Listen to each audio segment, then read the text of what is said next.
Blizzard today had an absolutely unprompted and unprovoked kneecapping of Balance Druid today in the middle of raid testing that absolutely ruined the specialization for years to come. And today we're going to be talking about Druid class tree hotfixes that slammed randomly in the middle of raid testing today, what they mean, and then in addition to that, what our tier set is going to look like come Dragonflight. Okay, so there, over the past, I don't know, let's say 72 hours or so, Balance Druid has been playable on the beta with the new talent tree and with the new talents and stuff like that, and it's been something else. If you haven't watched my stream, basically here's what's been going on.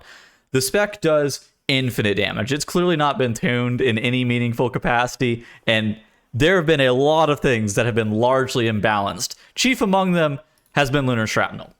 And so let's talk about these hotfixes that came through today.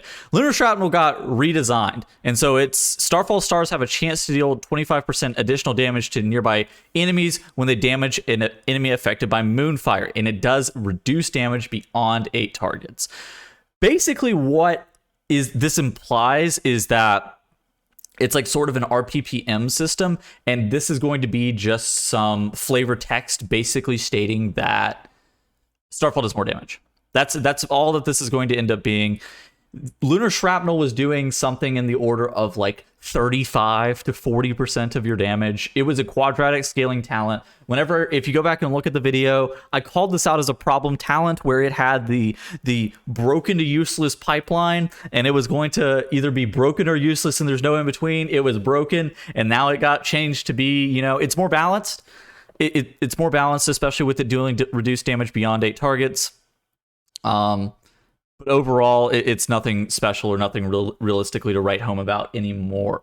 It's no longer broken. It's no longer this crazy quadratic scaling anything. It's a lot healthier. I will say that this is a fine nerf. This is probably what needed to happen. This is a lot healthier of a talent design.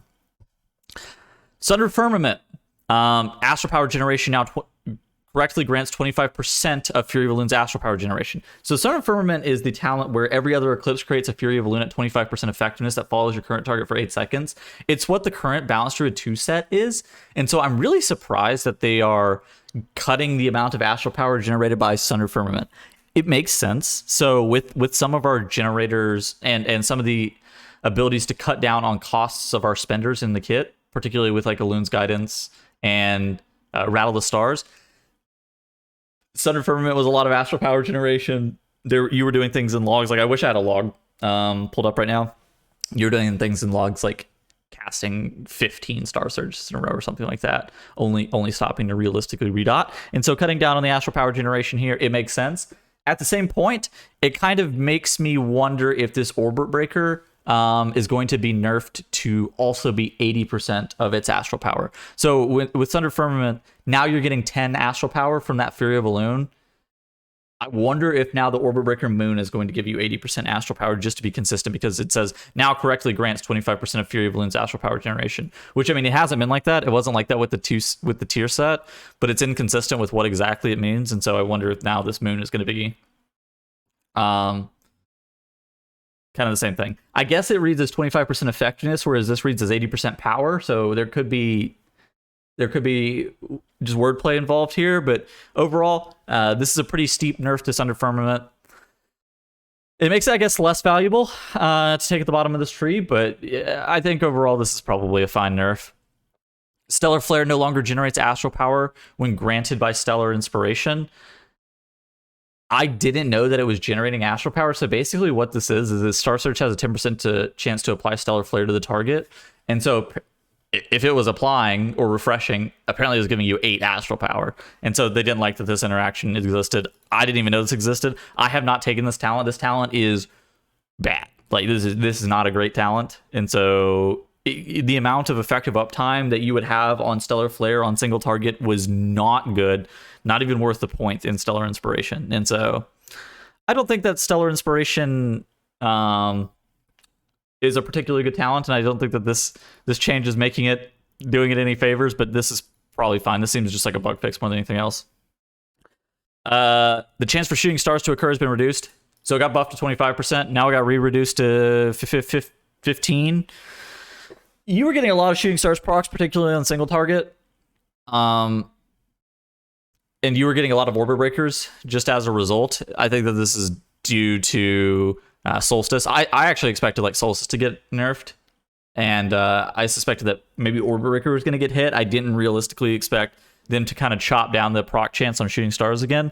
This makes shooting stars more of a single target talent more than anything else, is how I kind of read this.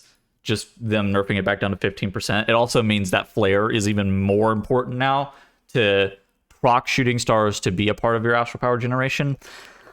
I don't expect that you're going to be playing flare on any AoE in any AoE capacity, because this is in a choice node with twin moons. But some people were speculating that there is a world where you potentially could be playing stellar flare and like M plus and stuff like that because of shooting stars procs. I don't think we're at that point, just because of like the immense amount of value that twin moons provides in getting targets moon fired.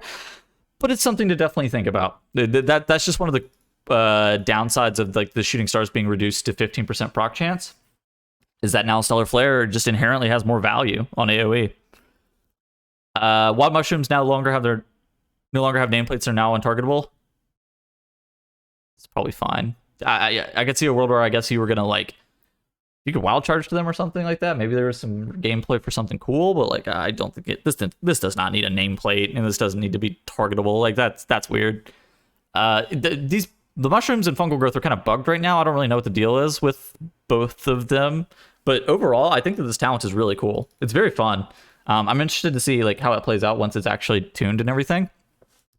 And then one of the funniest changes ever in the middle of raid testing, literally the middle of raid testing, Fuhrer got redesigned to where now it is Protector of the Pack, where you store 10% of your damage up to a specific amount, and then your regrowth consumes all stored damage to increase the ceiling.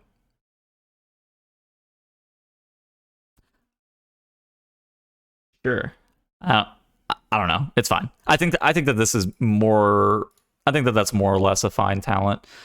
It's one of those things that like all of the nodes in our class tree are utility based anyways, except for like Kara's and Nurturing Instinct and Killer Instinct. And so Fuhrer gameplay was not exactly fun. And so Fuhrer getting removed, especially since it was something so polarizing, was really stupid. And if you saw a clip from my stream, I was able to sustain 500k DPS on the Orgrimmar target dummies with a cast sequence macro, just mashing one over and over again.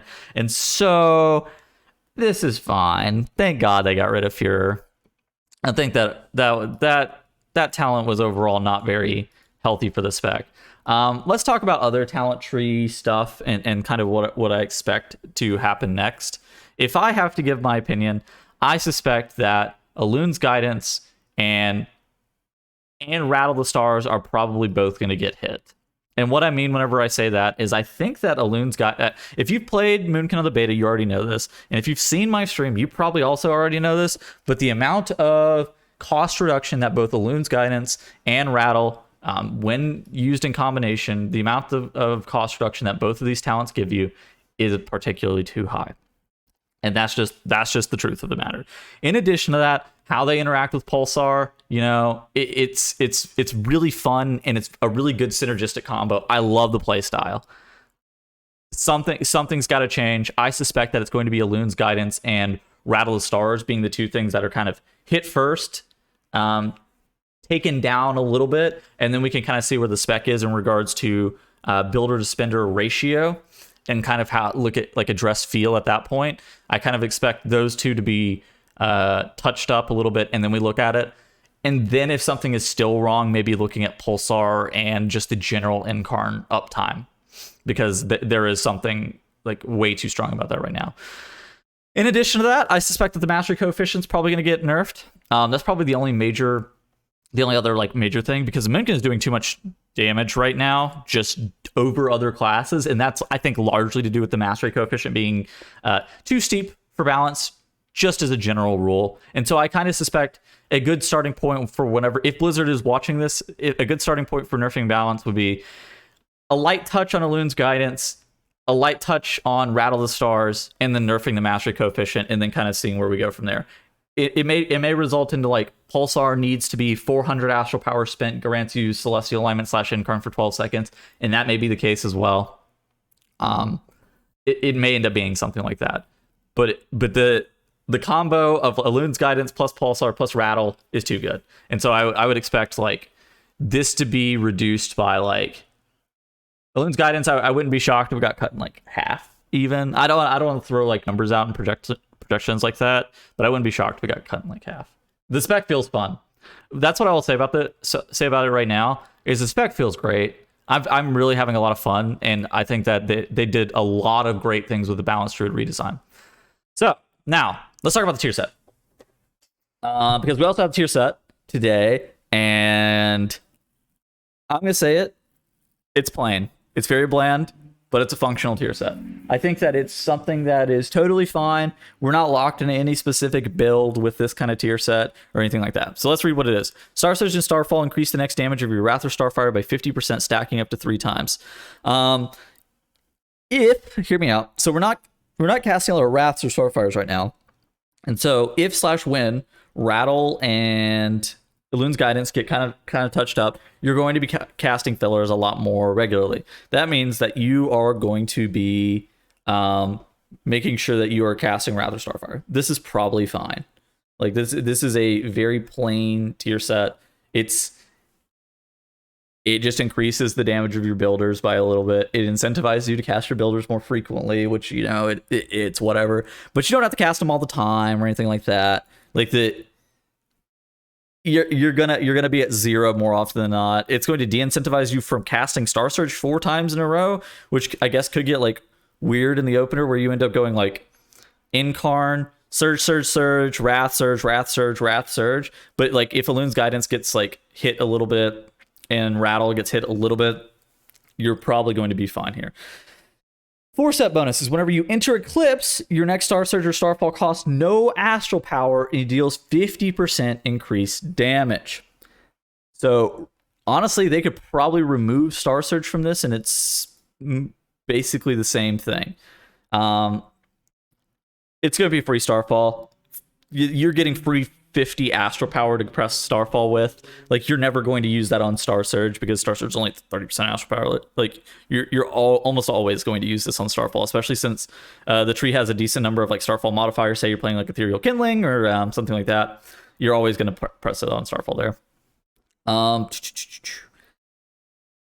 What else did I want to say about this? Oh, there's also a lot of weird interactions with things like I really wonder how there's a lot of weird interactions with like Sunder Firmament and probably this 4-step bonus and extensions via Pulsar, especially like extensions during your Incarn for proccing things like this. Basically, you don't get the proc at all. So I wonder if there's going to be a change where if you proc Pulsar while you're in Incarn, you're going to be able to get this proc.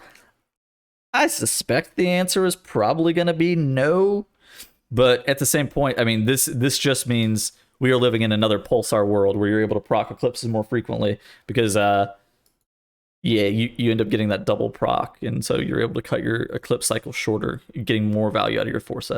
And so it just makes Pulsar even more valuable. But overall, if you want my thoughts, I've been having a blast. I think that the redesign just generally has set up Moonkin to be great. I'm really excited to play it out and see what it's like in M+. Again, come check out my stream. I've been streaming a decent amount lately. Hopefully M+ should be on the beta soon. I think that people are copiuming that it may be next week. I'm not exactly sure on the dates. I hope it's next week. If it is, I'll be kind of blasting a little bit, seeing what the damage looks like for Moonkin, kind of enjoying myself, talking about some stuff. So yeah, come check it out, and I will see you guys in the next video. Goodbye.